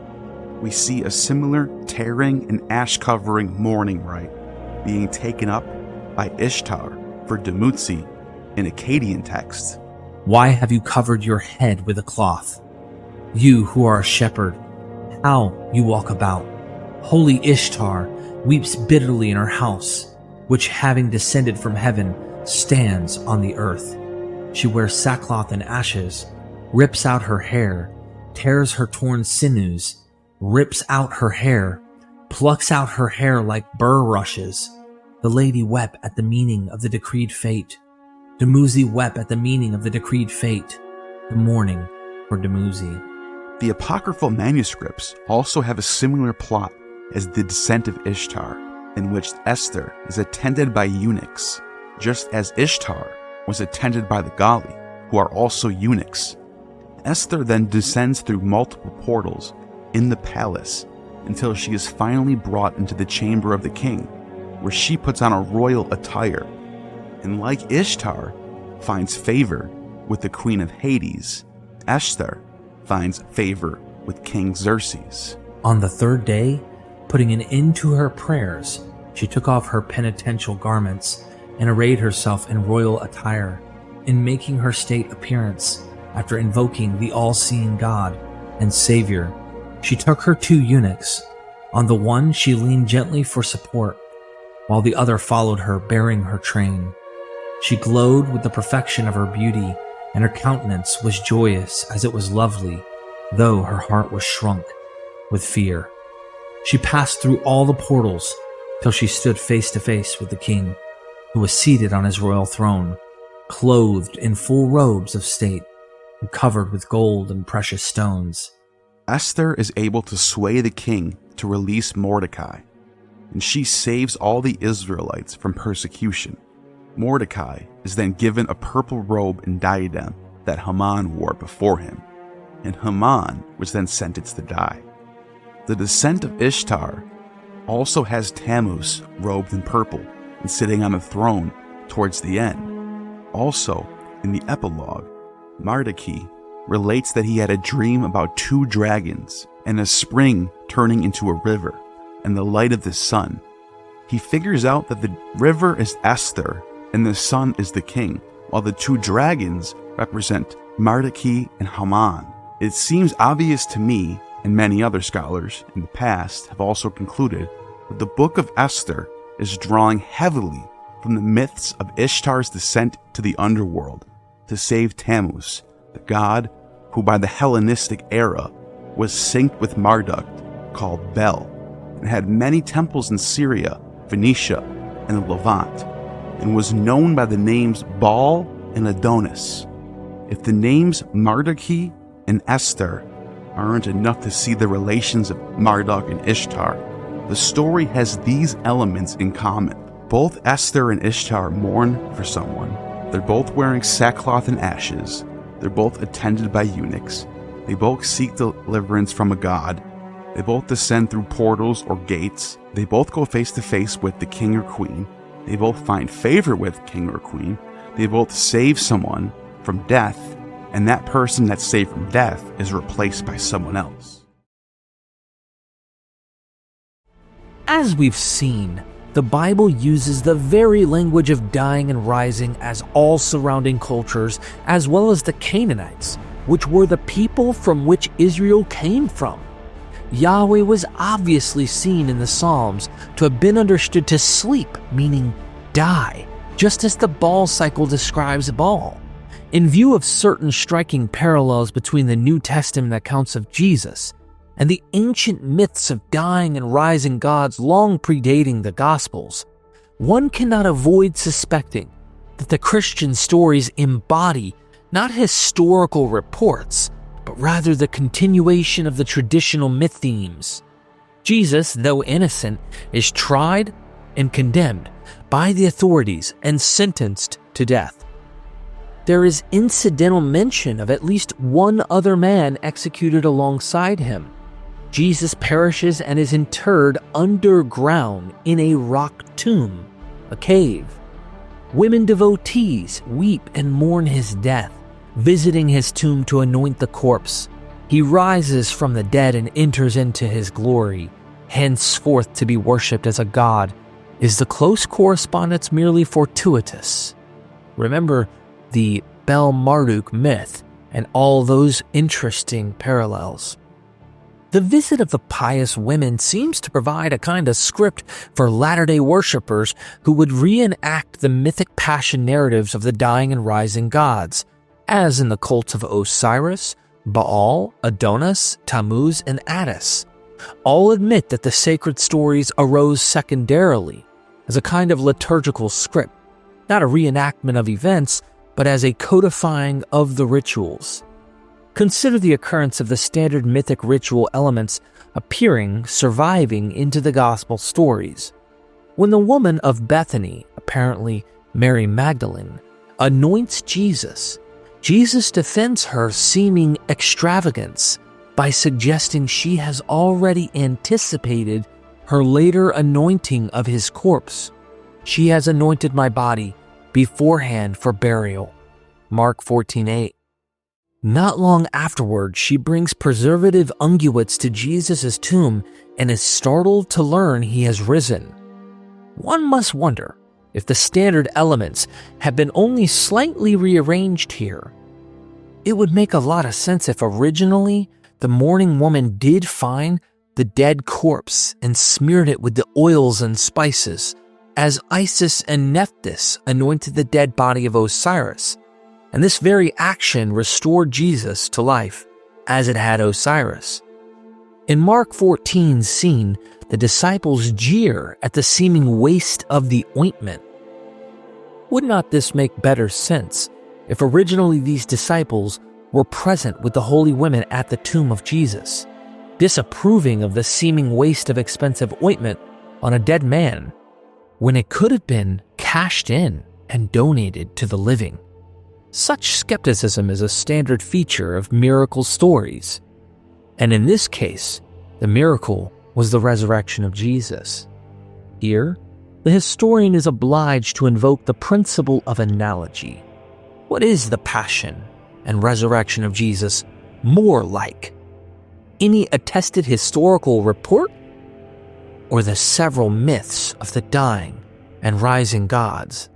Granted, we weren't there, so we don't know for sure, which is why historians can only render judgments of probable or improbable. I hope you've enjoyed this video. If you see connections I didn't mention or might help make it more solid, please add them to the comments section. Remember, I'm watching and looking for your comments. I really hope you will join MythVision's family by becoming a patron and a YouTube member, because it's literally the only way I can put so much work into these videos. I also hope you will purchase a scholarly course from mvp-courses.com. It helps my family, it helps the scholars, you'll own the course for life, and you're helping yourself out learn more what these experts have to say. Take a moment to check out the courses we provide. I know that you will own them for life and enjoy them. Until next time, never forget, we are MythVision.